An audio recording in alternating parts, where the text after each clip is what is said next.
Lots of people just hate capitalism. They want socialism. Socialism is having a moment in American politics right now. Socialism is totally on trend. Especially among young people.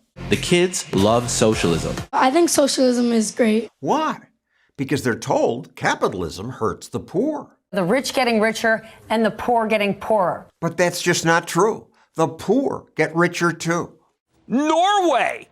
It's as socialist as they come. And here's another myth. People say Scandinavia is socialist. Instead of Cuba or China, think Sweden. Look to countries like Denmark, like Sweden. But Sweden isn't socialist. Some time ago, pre-Beard, I made this video about that with Swedish author Johan Nوربيرج. But there was more to that interview and our more recent one on his new book, The Capitalist Manifesto. So here's our full discussion about capitalism, the left's push for degrowth, and Scandinavian socialism. All I hear is that Sweden is this socialist paradise. Well, we tried with something that was similar to socialism for a brief interlude in Swedish history in the 1970s and the 1980s. And that's the period that even socialists in Sweden now say, we overreached. What happened?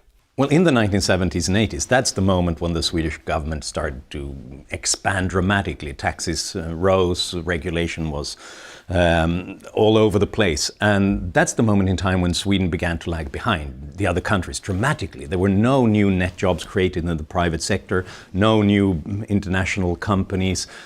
Sweden lagged behind to the extent that we went from being the third richest country on the planet to the 13th richest country on the planet. 13th isn't bad, doesn't sound like a crisis. But it makes it difficult to fund all these policies that Sweden had. So they started to print money. So we had a debt and inflation-fueled boom that ended in a terrible crisis. And to defend the Swedish currency, the central bank even had interest rates at 500% for a while. What made it a crisis?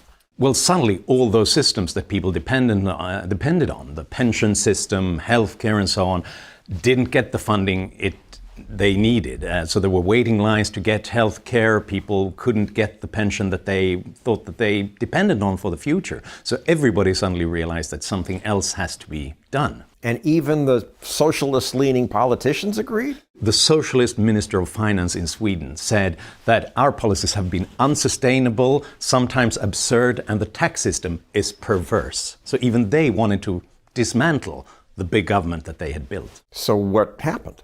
Well, early 1990s, we had a wide agreement from the left to the right that we have to reform the economy, open up new markets, liberalize product markets so businesses could start in new areas, do away with occupational licenses and things like that, lower taxes, reform the pension system so that it wasn't unsustainable, partly privatize the pension system. Privatize the pension system? That terrifies people. Yeah, it does. It means you're not guaranteed money from the government.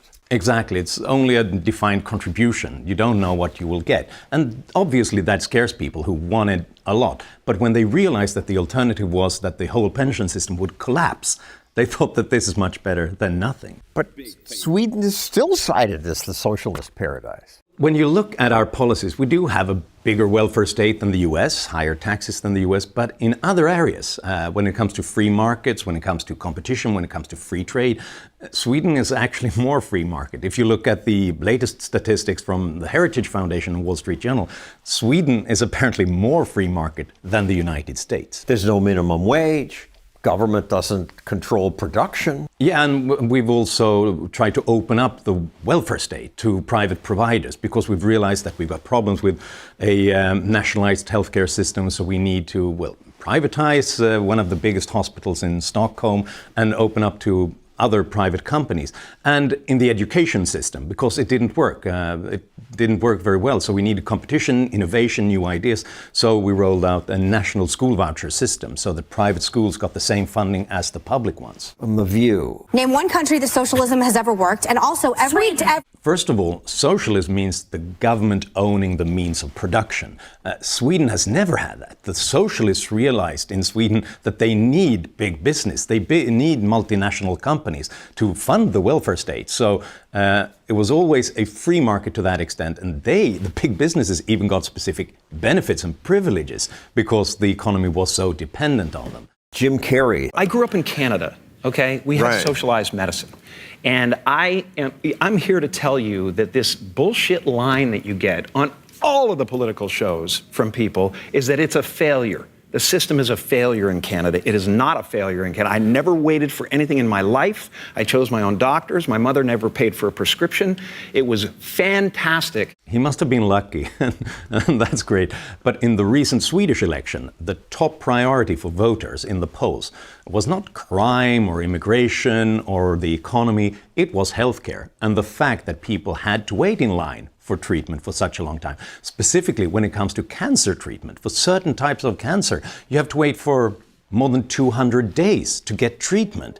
And that tells you something about the problem of rationing healthcare by just not giving people what they need. They got a booming economy that is growing at twice the rate of the American economy. They got surpluses, they got more people working, and they have a society that works. Well, everybody has to work in Sweden to fund the welfare state because it's so large. So we really have to do hard work to get people into jobs.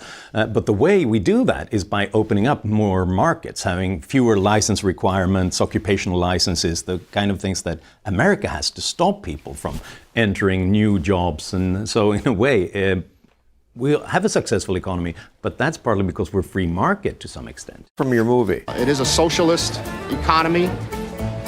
Volvos and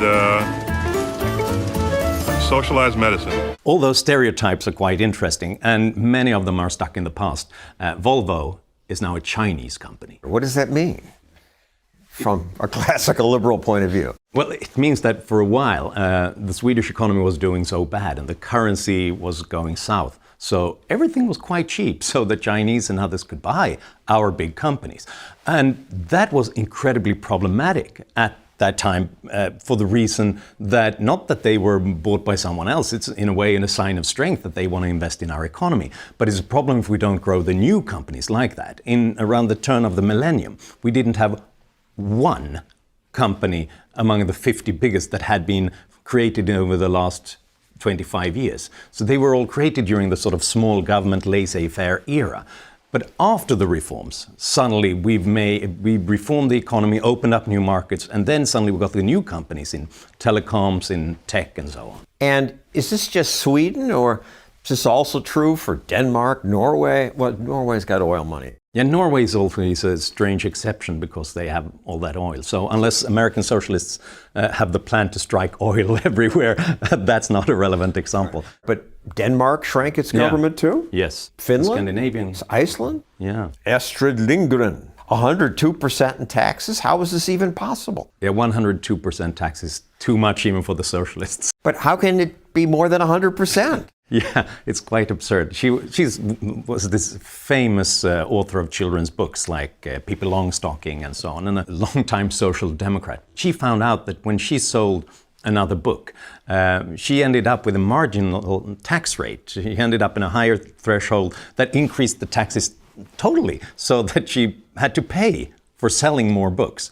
And she wrote this angry essay about a witch who was quite mean and vicious, but not at all as vicious as the Swedish tax authorities. How can you have a more than 100% tax bill? Yeah, well, no one got that math. And actually, the Swedish socialist finance minister at that time said, no, she's wrong. She's bad at math. But actually, he was the one who was wrong. The Swedish tax system at that time was so perverse and strange that the Swedish population just said, enough, we can't do this. And even the socialists said, this is perverse, we can't do this. So for every extra dollar she earned, she'd owe $1.02? That was too much, even for the socialists. We have some very interesting reforms on letting private enterprises into welfare, schools, hospitals, healthcare, elderly care, that have worked out quite well. Private enterprise runs schools, hospitals? Yeah. Because we realized in Sweden that with these government monopolies, nothing happens. We don't get the innovation that we get when we have competition in other areas. So the way to create competition was to allow private businesses to start new schools with new ideas, with new teaching models, and then allow families to pick a school themselves, which forces schools to become better. And one of the results that we've seen is Not just that the private schools are better than the public ones, but even the public schools in the vicinity of private schools, they often improve because they have to get then pupils and the funding that comes with them. To compete. You see that everywhere else in the economy. If you're forced to compete, you have to step up, you have to be better. Why not in the welfare services? Today, the healthcare system is not primarily run by the national government? No, we don't have a sort of single payer system and the kind of thing that American socialists think we do in Sweden. This is based on the regional level in Sweden, and therefore also funded by local taxes primarily, which is a flat tax. And then the national government steps in and has some extra funding for specific things that they want to do. But this is primarily a regional issue. But government run? Yes. Government run, but quite often private businesses in this sector, funded by government money. What can America learn from Sweden? Well, you can learn both from the good and from the bad. The bad experiences we've had and others should learn from is don't get cocky. I mean, even though the economy might work very well, you have all this money, you're on top of the world, you can't turn your backs to the to the creation of wealth. That's what we did in the 1970s and 1980s, and just started to redistribute and make strange policy decisions that ran counter to any kind of economic orthodoxy.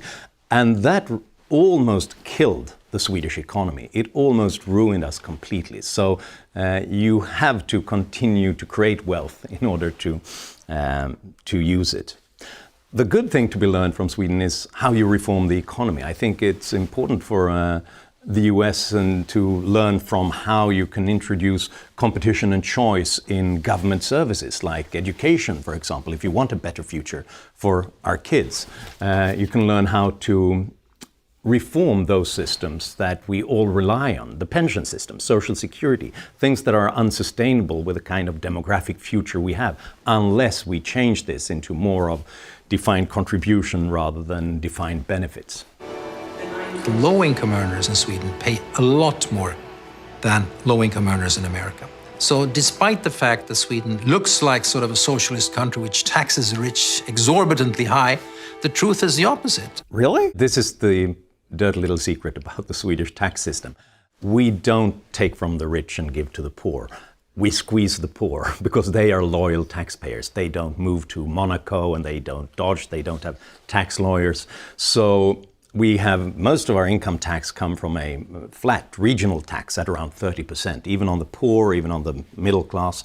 And then we also have a system of VAT, a consumption tax at 25%, where the poor pay exactly the same amount as the rich do. So all of And it's quite a bit. It's about 50 to 60% once you're earning $37,000. But it's interesting that the Swedish tax system is less progressive than the American. If you look at the whole situation in the US, the 10% of the richest households, they pay around 45% of all the income taxes. In Sweden, they only pay 27%. And the reason is that Swedish socialists realized you can have a big government, or you can force the rich to pay for it all. You have to pick one. You can't do both. Because if the rich and the big businesses leave the country, then we have nothing. All these celebrities and politicians say Sweden is socialist, a socialist success. Well, Sweden is not socialist because the government doesn't own the means of production. To see that, you have to go to Venezuela or to Cuba or North Korea. But we did have a period in the 1970s and 1980s when we had something that resembled socialism, a big government that taxed and spent heavily. And that's the period in Swedish history when our economy was going south dramatically. And even socialists nowadays say that was awful. That was a terrible failure that almost killed our economy. Unfortunately, today, most socialists still don't accept the lessons of history, that real socialism has failed everywhere it's been tried. But we who understand the benefits of free and competitive markets shouldn't just point out socialism's problems. We ought to make the case for why capitalism works. So I was happy that Nوربيرج has written this new book, The Capitalist Manifesto. The subtitle says, "The global free market will save the world." That's pretty grandiose. But it is saving the world. Bit by bit, step by step, every day.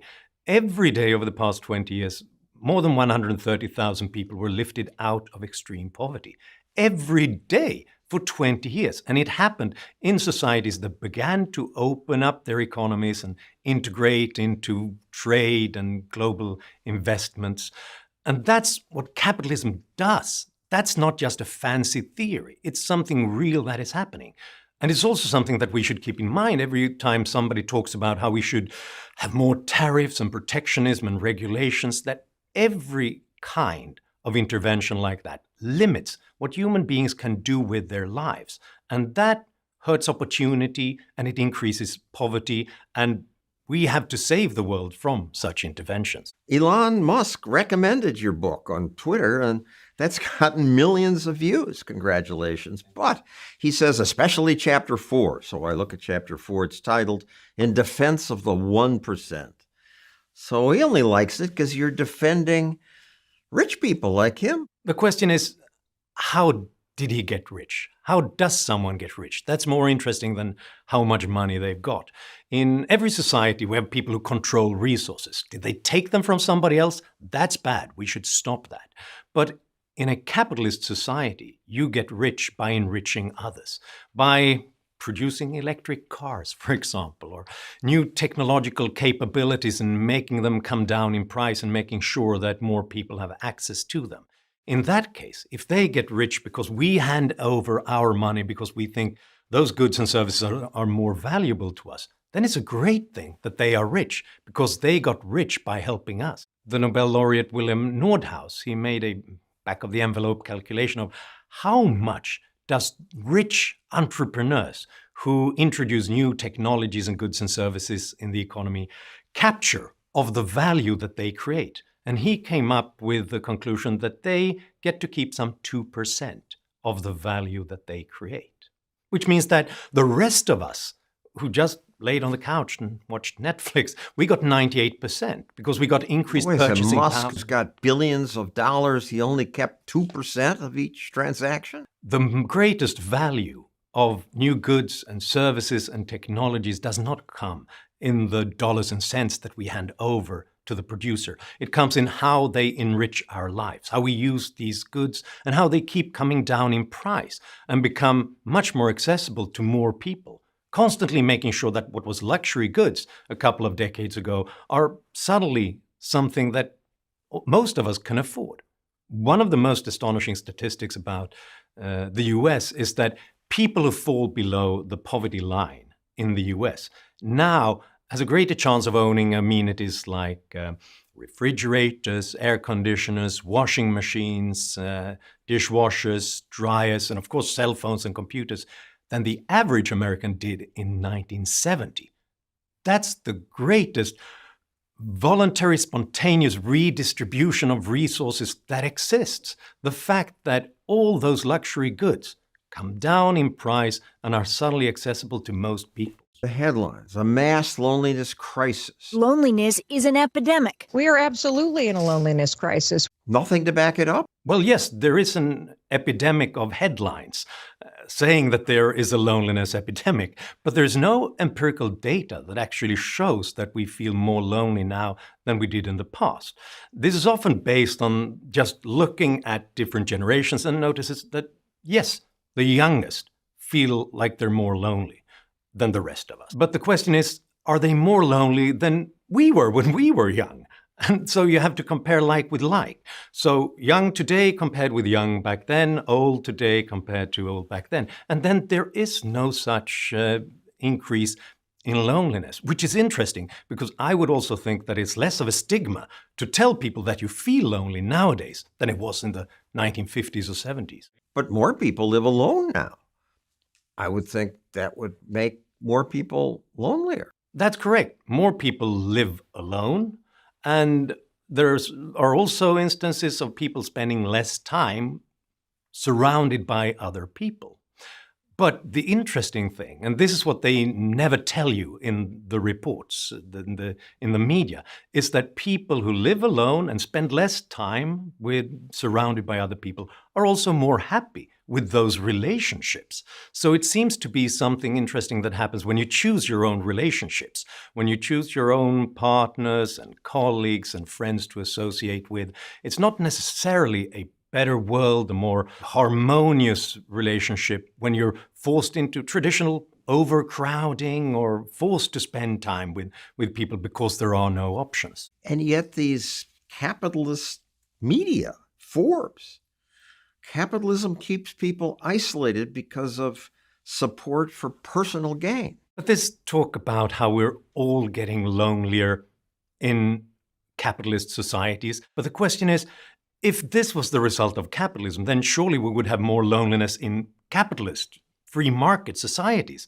But every survey, every poll we're looking at shows that people say that they're less lonely in the most market-oriented societies. There is even a human freedom index produced by Fraser and Cato Institute, which measures how free a society is, how economically free it is. And it tells you that on this 10-point scale, if you increase freedom by 1 point, you reduce loneliness levels by 6 percentage points, according to what people tell the pollster. And that's interesting because there's no such correlation when it comes to what the left and the right talks about, that they want a more equal society or a more religious society. There's no correlation between religion and equality and loneliness. So actually, we need more capitalism and more personal freedom to compensate for the loneliness that apparently equality and religion produces. In your book, you cite a survey which basically says this, which is surprising. They ask people, do you have someone you can count on in times of trouble? And it turns out in America and other capitalist countries, very few people say that. But in places like India and China, where I would think they'd have big families to count on, many more say they have no one. Yeah, it's the complete opposite of what people expect. They think that in traditional societies with enforced communities and collective policies, people would say that they have more people to trust on, more friends and more loyalty. But it's the complete opposite. It seems like in traditional and less market-based societies, between 20 to 30 to 40% say they have no one to count on if they need help. Whereas in the richest and most individualist societies, it's in the low single digits. And it tells you, I think, that enforced community doesn't really create community and solidarity. We had that in our past as well. Overcrowding and enforced relationships, that's not necessarily something that creates solidarity. Once upon a time, the most frequent crime, the most frequent violent crime was children being violent to their parents. It seems like there's something in these voluntary relationships in modern market-oriented societies that creates more decent relationships. The material incentives of capitalists isolate us from nature, each other, and ourselves. It's a miracle we aren't even lonelier. And one of the huge sources of loneliness is capitalism. I understand why those charlatans get an audience, because, yeah, at times we all feel lonely and life and relationships are hard, but do people think that any other non-market society has less of greed? Do they think that the Venezuelan oligarchs or Putin's friends or the Iranian Revolutionary Guard have less interest in personal gain? I think that North Korea is the place where the leaders are most interested in Rolex watches and limousines and fancy cognac, but it's the worst, least market-based society. So everybody's into some sort of gain, but how do they get it? Well, in market-based societies, we only enrich ourselves by enriching others, by coming up with work, goods, services, technologies, opportunities that others are willing to pay for. So it's actually a way of caring for other people, taking their interests and their demand into consideration. Whereas in Russia and Venezuela, they get that personal gain by taking it from others. I believe that socialism is the only way forward for humanity. It is moral. It is just. At this point, it's just common sense. With the boot of capitalism off your neck, you will be more able to enjoy freedom in every sense of the word. This is the traditional way of comparing the everyday existing capitalism with all its flaws with this dream of how socialism would work in the best circumstances. But when you look at real existing socialism, it doesn't just produce poverty and breadlines.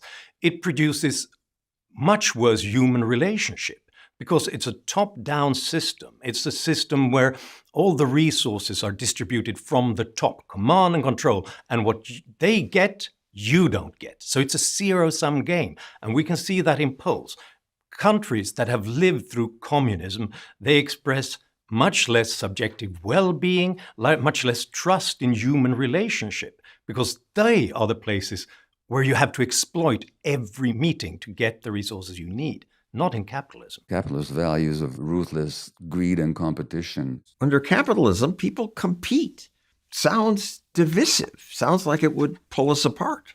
It sounds divisive because we use that language about competition. But I would say that the most important aspect of capitalism is cooperation, voluntary cooperation.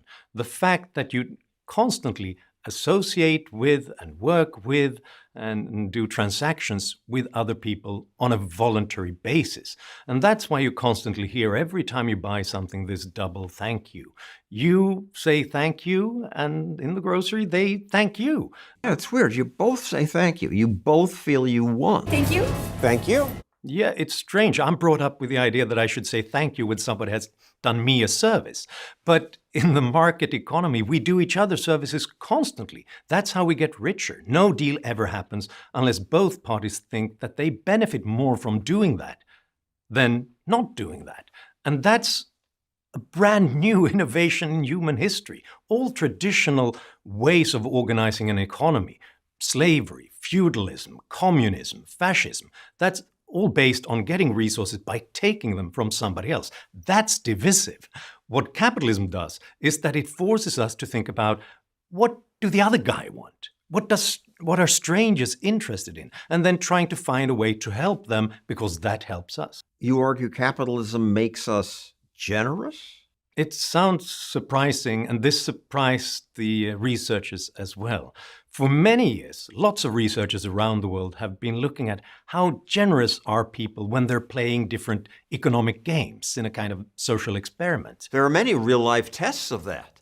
This YouTube channel demonstrated a common experiment. Here the host gives people $20.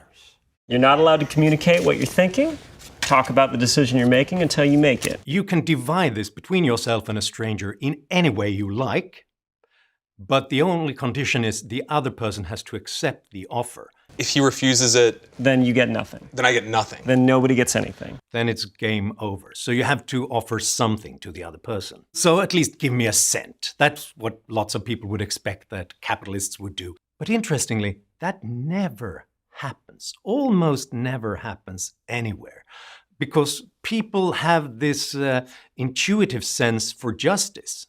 Even in a relationship with strangers, even if it's not a repeated game, they get closer to something like handing a third to even half to the other person. $8? $8. And the 12 is yours to keep? Okay. So you got $10 here. Is that got your offer? $10, yeah. Do you accept Sean's offer of $10? I do accept Sean's offer. But the most interesting thing is that in which countries, from Missouri to Ethiopia to Mongolia, in which countries and places are people most generous in their offers? You wouldn't have guessed it. In capitalist societies. Because we're used to bargaining. We have to give something to get something. That's right. In places where people have more of buying and selling in their everyday lives. There are even studies in Ethiopia among 53 different groups trying to see who is most generous in a transaction in an economic game. And it shows you that the closer people live to marketplaces, the more generous they are. So if they constantly buy and sell and negotiate, they begin to take other people's interests into consideration. That's what markets do. They do affect our character, but not in this way that the critics say that it makes us more divisive and aggressive and neglect the interests of others. It makes us more generous. And in fact, this is what Karl Marx and Friedrich Engels also said, those authors of another manifesto. They noticed that, look, the friendlier you are, the more beneficial it is to you in capitalism. And obviously they saw that as a bad thing. It wasn't real generosity. You were just being generous to help yourself. But I, for one, think it's better if we can get bad people to behave in good ways rather than good people behaving in bad ways, as we've seen in Marxist societies. Comparing willingness to donate blood, organs, bone marrow, give to charity, volunteer, help strangers, it's the capitalist countries that win? And this is a surprise to the researchers, because so many people expect us in capitalist, individualist societies to just elbow our way through life. But it seems like it's quite the opposite. It's in capitalist societies that we behave in the most generous way. And one reason could be that we're free to do that. We're not forced into self-sacrificial relationships with others. And if you are allowed to go about your own business and improve the lives of yourselves and of those around you, then you might be more likely to also extend a helping hand to others. Moving on to growth. Our addiction to economic growth is killing us. Growth is not killing us, it is saving us. It's an incredibly strong correlation between economic growth in a society and a reduction in poverty, better health, less child mortality. Growth is most important for people who have the least. In poor countries, if you open up your economy, if you manage to grow by 4% annually over 20 years, that reduces poverty in that country on average by 80%. All right, so far, but growth means climate change is worse. It means a future of climate chaos. In fact, the risk of dying in a climate-related natural disaster has declined by some 90% since the 1950s. And that's not because we have fewer disasters or because there is no global warming. It's because we are wealthier than we've ever been before, because we've had economic growth. And it means that we improve construction, we improve early warning systems, we improve healthcare, which means that we can deal with all these problems and all disasters in a better way than we would otherwise have had. If we didn't have any economic growth since the 1950s, yes, surely we would have slightly less global warming, but many more people, around 500,000 more people, would die because of climate-related natural disasters. But the activists claim our addiction to making and consuming more stuff is exhausting the planet. More than 1,000 so-called experts signed this letter, calling for an end to a capitalist system which pursues growth at all costs. Instead, they advocated for degrowth. A smaller, slower economy could also be a sweeter economy. We've just had an experiment with degrowth, unintentionally, during the pandemic. Suspending all travel from Europe. States urging people to stay home. The whole world shut down and half the world's population was under house arrest. All the flights were grounded. Did that save us? No, it was a terrible tragedy for humanity. 60 million people were thrown into extreme poverty in that 1 year alone, 2020. And how much did this reduce CO2 emissions? By no more than 6%. So if we wanted to reduce global warming like the Paris Climate Accords just tell us to do until 2030, by doing less, then we would need one pandemic like that every year until 2030, without any rebound in between. And that would be a terrible disaster for human life and health. Even a little growth makes a huge beneficial difference. Yeah, compounded interest is the greatest force in the universe. If Sweden, my own country, had had just 1 percentage point lower economic growth per capita since we started to become rich, then Sweden today would be as poor as Albania. What's wrong with Albania? There's nothing much wrong with Albania, but Albanians are a quarter as rich as Swedes, and that shows in everything from life expectancy and child mortality to working conditions, to how you can invest in taking care of the environment. It tells you that growth is not really about money. It's about opportunity. It's about the chance of doing the things that we want to do with our lives and for our society and for our young and for our old. Today, people in Albania risk their lives and safety to get to places like Sweden. Albanians now make up the single largest group arriving in small boats. And that's what you need to know about different economic and political systems. Look at where the refugees go. They always go from more oppressed societies to freer societies, from more socialist economies to capitalist economies. People risk their lives to get to freedom and to prosperity.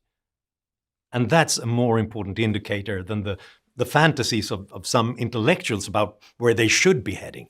In that case, the refugees would find a stream of people moving from the loneliness and hopelessness in the US down south. So what's up with the intellectuals? It's not just now.